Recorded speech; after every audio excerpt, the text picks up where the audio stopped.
За неделю до Рождества 1806 года французский император Наполеон Бонапарт прибыл в польский город Варшаву, тогда входивший в состав Пруссии. Прошел год с тех пор, как он одержал великую победу над австрийцами и русскими при Аустерлице, и 2 месяца с тех пор, как он разбил пруссаков при Йене.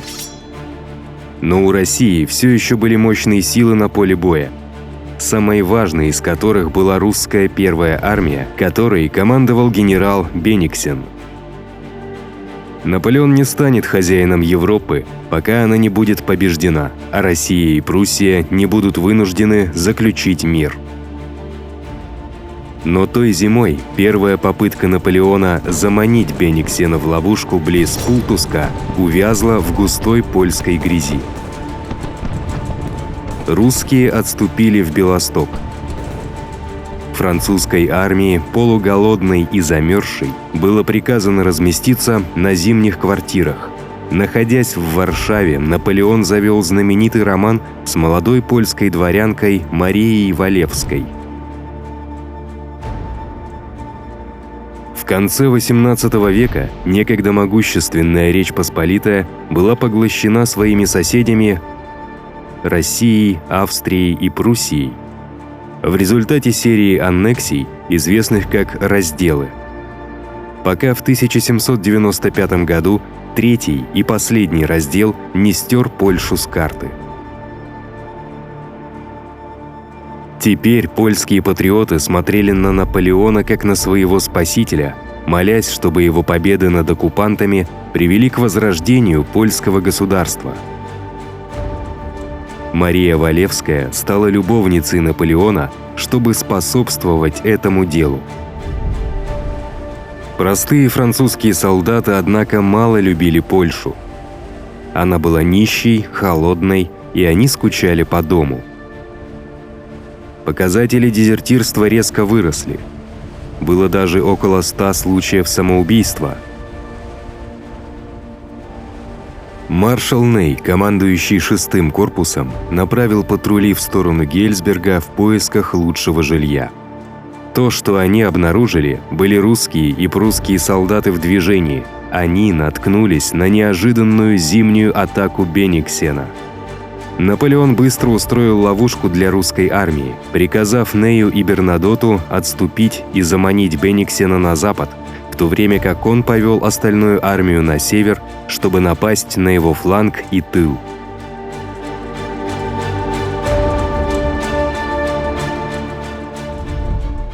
Но русские захватили французского курьера, доставлявшего приказ императора маршалу Бернадоту. Бениксен, теперь предупрежденный о ловушке, вступив в серию арьергардных стычек с преследующими французами. Но он отказался сдать город Кенигсберг без боя и развернулся, чтобы дать бой при Эйлау. Мы рады сообщить, что теперь доступно спонсорство на канале «Эпичная история». Теперь каждый может поддержать нашу работу и помочь сделать видео более регулярными. Ваши имена будут увековечены в титрах наших видеороликов. Также у вас появится уникальный значок около никнейма в комментариях под видео. Мы будем искренне благодарны за вашу поддержку эпичной истории. Вместе мы делаем этот мир лучше.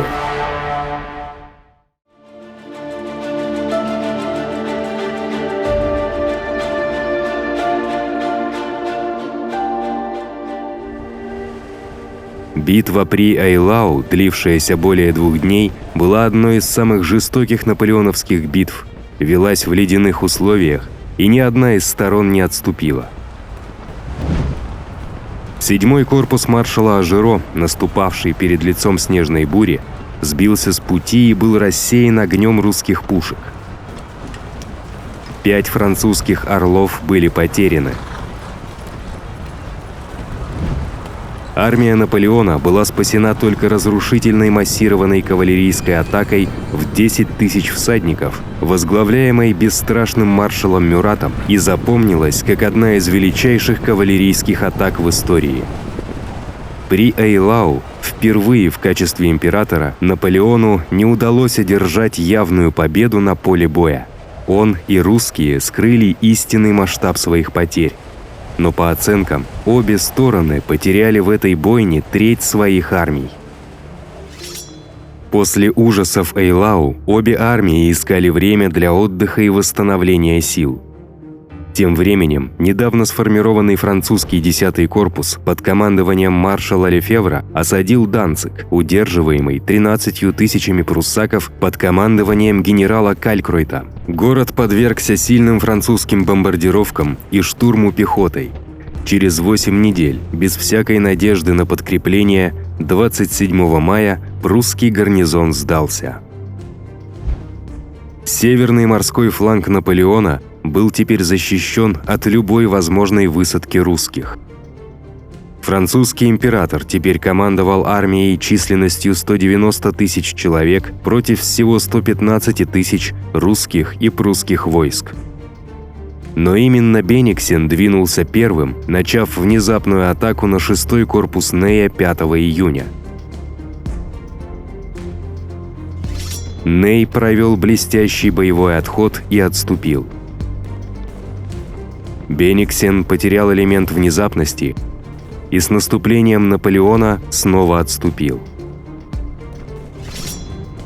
4 дня спустя в Гейльсберге французы потеряли 10 тысяч человек в неудачной атаке на прусские укрепления. Но русские продолжили отступление на следующий день. Наполеон думал, что Бениксен направится на север, к Кёнигсбергу, но вместо этого он отступил на северо-восток, держась восточного берега реки Алле. Поэтому, когда армия Наполеона двинулась на север, резервный корпус маршала Ланна на его правом фланге в следующий раз столкнулся с русской армией близ небольшого городка Фридланд.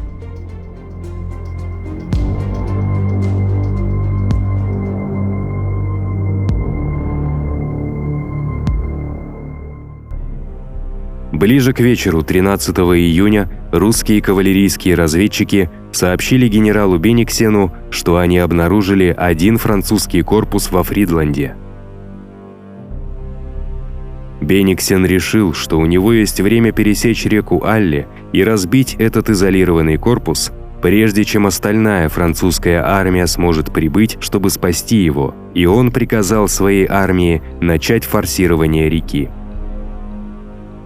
Маршал Лан, командовавший 16 тысячами человек и противостоявший 46 тысячам русским, отправил срочное сообщение Наполеону о том, что он подвергается нападению со стороны главной русской армии. Затем он провел искусную задержку, скрыв слабость своих сил за большим количеством стрелков, постепенно уступая позиции врагу.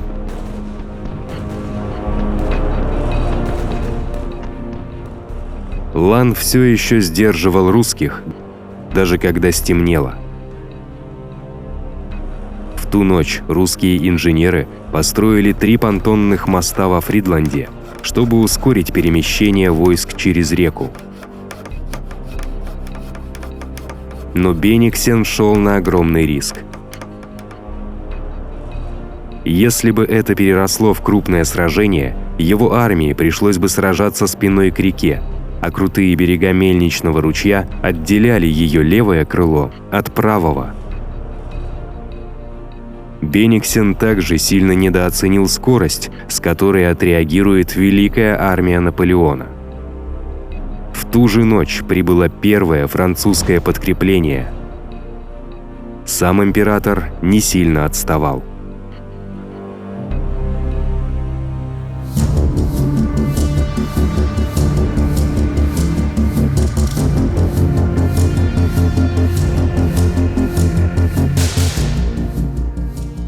К рассвету 14 июня около 40 тысяч русских переправились на западный берег реки Алле.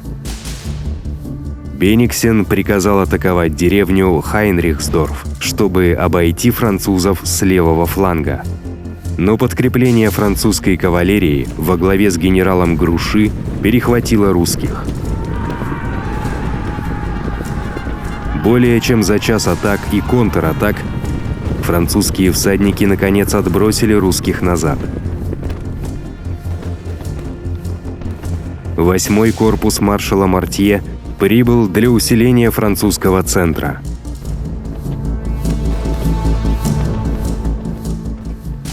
В Сортлакском лесу элитная гренадерская дивизия генерала Удино упорно сражалась против левого крыла князя Багратиона, но русские превосходили ее численностью и постепенно оттесняли. Около полудня в знойный день прибыл сам Наполеон. Вскоре за ним последовал первый корпус под командованием генерала Виктора, заменивший раненого маршала Бернадота, а также 6-й корпус Нея и императорская гвардия под командованием маршала Бесьера. Дата 14 июня имела особое значение для Наполеона. Это была 7-я годовщина его великой победы над австрийцами при Маренго. «Хорошее предзнаменование», — заявил он. Затем в сражении наступило затишье, так как Наполеон оценивал ситуацию. Он увидел опасное положение Бенниксена и отдал приказ атаковать, чтобы воспользоваться им. Тем временем Бенниксен, которого в течение всего дня мучило плохое самочувствие, увидел, что теперь он столкнулся со всей мощью армии Наполеона и отдал приказ об отступлении.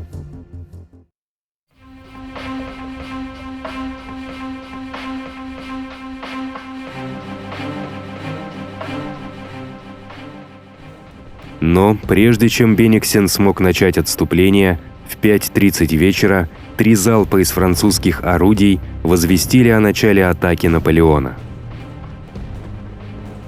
Ее возглавлял 6-й корпус Нея на правом фланге, который первым очистил Сортлакский лес от пехоты Багратиона. Но как только войска Нея вышли из-под прикрытия деревьев, они попали под сильный огонь русских пушек на другом берегу реки.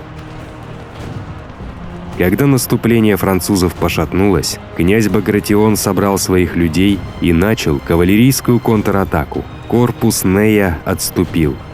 Но теперь первый корпус генерала Виктора подошел слева.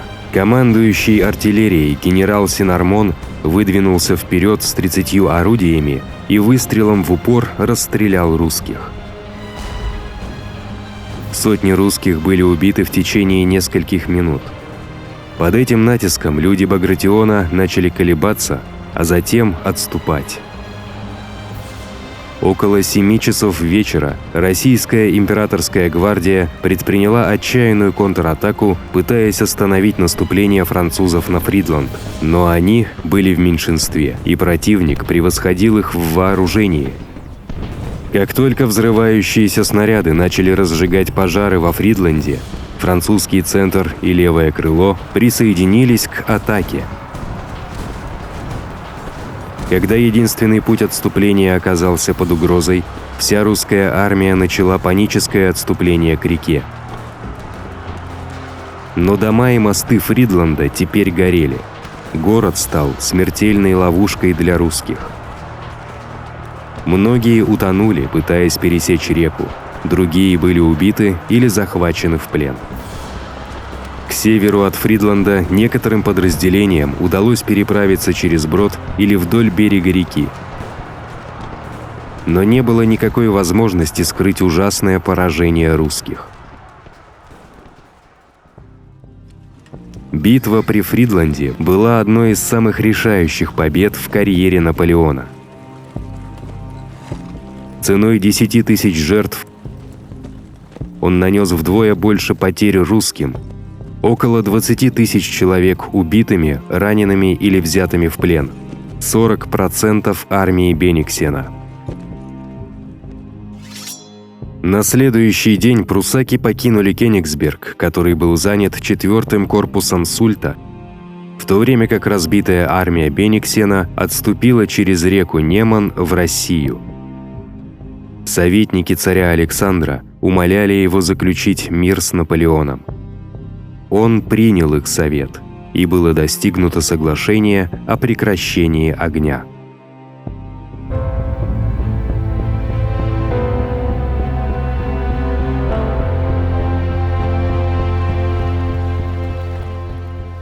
Александр и Наполеон впервые встретились на плоту посреди реки Неман, недалеко от Тильзита, и сразу же нашли взаимопонимание. Тильзит оказался одним из величайших дипломатических саммитов в истории, поскольку два императора чествовали друг друга в течение нескольких дней, устраивая банкеты, парады и концерты, а затем обсуждали дела до поздней ночи. Завязалась своего рода дружба, в то время как бывший союзник России, король Пруссии Фридрих Вильгельм, остался в стороне. И именно Пруссия больше всего пострадала из-за Тильзитского договора, подписанного 2 недели спустя. Была отнята треть территории Пруссии, чтобы создать новое королевство Вестфалия, которым будет править 22-летний брат Наполеона Жером, и герцогство Варшавское, которым будет править король Саксонии, что, как надеялись польские патриоты, станет ступенькой на пути к их собственному государству. Польские войска были набраны в Великую армию, а польские уланы даже вошли в элитную императорскую гвардию Наполеона. России оставалось только отказаться от Ионических островов, так как Александр принял союз с Наполеоном, по факту оставив французского императора хозяином Европы.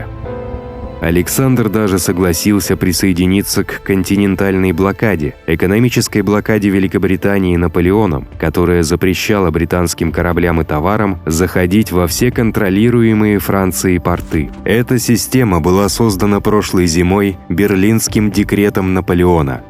Наполеон надеялся, что, перекрыв британскую торговлю с Европой, он вызовет финансовый хаос и политическое потрясение в Британии, что позволит ему заключить благоприятный мир. Была только одна проблема – континентальная блокада не работала.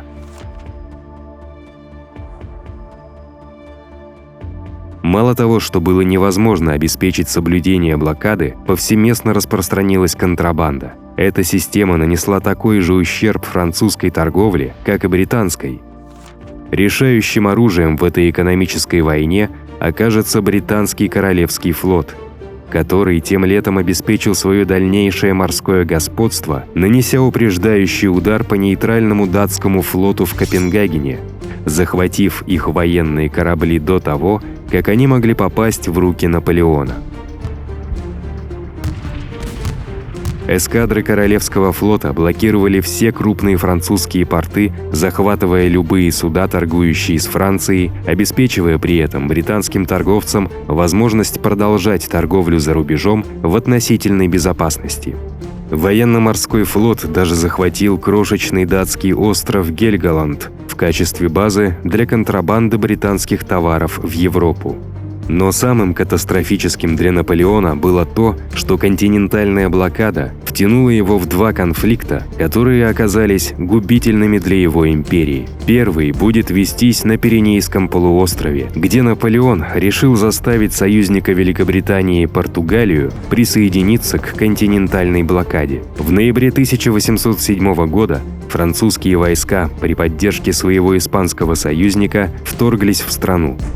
Португальская королевская семья бежала в свою колонию Бразилию, так как французы оккупировали Лиссабон без боя. Все выглядело так, будто Наполеон одержал еще одну легкую победу. Но война на полуострове только начиналась.